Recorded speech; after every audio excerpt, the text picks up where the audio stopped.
Hi guys, Tripping Switches here ahead of Game Week 12's kickoff and transfer deadline. My overall rank is 147,000 as you can see there. And here is my squad reveal. I also have some squad updates as well. So this is how you get into the top 100k. Well, I'm to be honest, I'm just my target top 500k. Let's not get ahead of ourselves. That was our target from the start of the season. So I'm on track to be where I want to be. In goal, we have Henderson playing Aston Villa, who are underperforming. Champions League, I think, is just killing them. They're tired, but they have had a bit of a break, so I'm slightly worried here.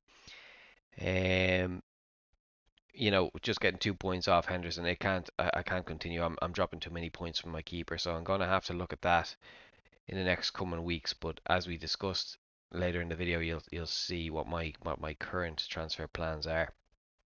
Anyway, we'll jump on to our defenders. We have Robinson, who's actually playing Wolves, but I like Robinson. I like Fulham.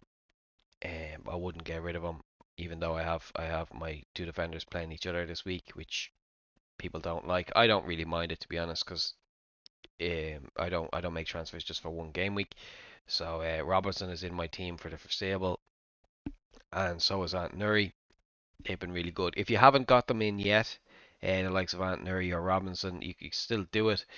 The fixtures for Fulham are going to get better in a couple of weeks, and Ant Nuri's fixtures are good for their foreseeable, 5 or 6 game weeks. Miklienko then from Everton. I just don't think Everton are going to be bad forever. They had a really good, really, really solid defense last year. They were really good. I think that they will get things back together. Just Braithwaite maybe just not been in the team has messed things up. But Miklienko is a cheap way into that pretty solid defense. We move on to midfield. So the way I'm looking at things is these two here, Cole Palmer or Mo Salah. Either of these would be a captain. I think I'm going to stick with the King for this game week, even though Kramer has Leicester away. I just think Southampton, my whole process here for the next couple of weeks, as discussed in an earlier video, that went out last Thursday, has been Operation Target Southampton. So if you want to see my future plans with my squad and why I have the players in that I have, check out that video. I'll put it in the video description. So Cole Palmer, possible captain for this week.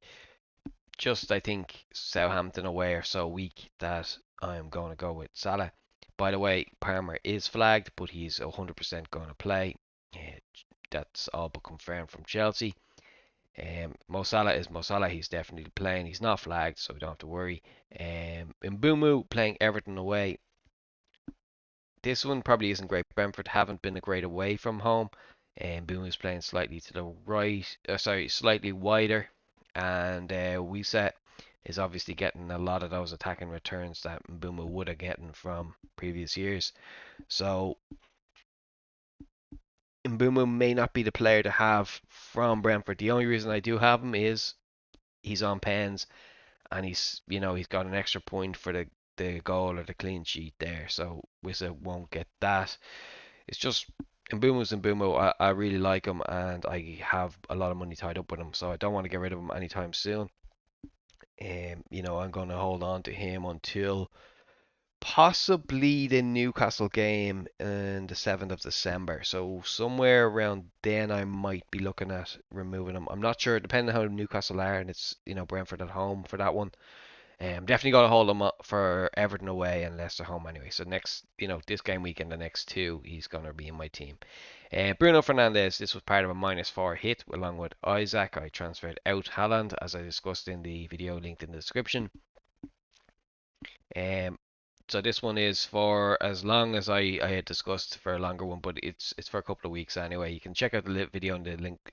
Sorry, you can check out the linked video in the description if you want the insight into why I've made this move and how long I'm doing it for. Semenyo, yellow flagged. But don't worry, Semenyo is Semenyo, and Bournemouth need him, so he is playing 100%. So that's my midfield. I'm stocking it out with kind of the talesmen from the teams. And then I have Kuna. As people have asked me, do I actually support Wolves? I don't support Wolves. I'm an Arsenal fan, but I really love Kuna. I think he's one of the best players to watch in the league. I think he's fantastic. I've compared him to Harry Kane in other videos, which people have also come at me over, but I think I backed it up with his movement, his vision, his pass, and he's just brilliant. So Kuna, for the next couple of weeks, he's there. He's on pens. He's delivered already. So I just hope he's going to keep that up because I know a lot of people are on Chris Wood, so I need him to outscore Chris Wood, which I think he will do. He'll get more chances, I think, and they're both on pens, but I just think Kuna is the player to have if a choice between him and Chris Wood. And then Alexander Isaac, which a lot of people had him at the start of the season. I wasn't one. I didn't really fancy Newcastle at the start of the season, but I do fancy them now. I think Newcastle playing a weak West Ham side at home is a good fixture for Isaac. You could easily get 2 goals in that game. So I'm hoping I'm going to be right, and I'm hoping as I took a -4 that Bruno Fernandes and Alexander Isaac will outscore McNeil and Haaland this week by a minimum of 4 points. And really, a -4, you have to look at it as a -8. It's my first hit this year, and I intend it to be my last. I just had to take it because I wanted to get Fernandes in for Ipswich, and I couldn't get to him with keeping Haaland. I wasn't going to sacrifice Parma or Saka. Sorry, Parma or Salah. Um, I just couldn't do it. So I have money in the bank then to get Haaland back in a couple of weeks if things turn around. And I am aware that Guardiola just signed a new contract. Spurs are out players, and De Bruyne I believe is back. So there's three key factors into why you could possibly be looking at keeping Haaland, and I don't blame anyone who did.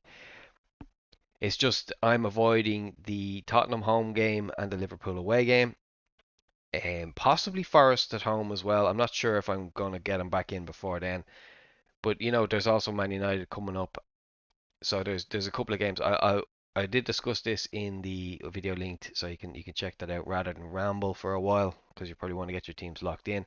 So I'm going to end this video. So you've got a couple of minutes. Well, you've got a half an hour to do it if you want to take my advice from one of the players who is top 150k. Sorry for going on about rank. It's just if my rank was very low, nobody would deem me credible. So take care, everyone. Best of luck for this game week, and I will talk to you soon. Probably on Tuesday of next week, I'll do an early thoughts. Thanks, everyone. Please like and subscribe. Take care.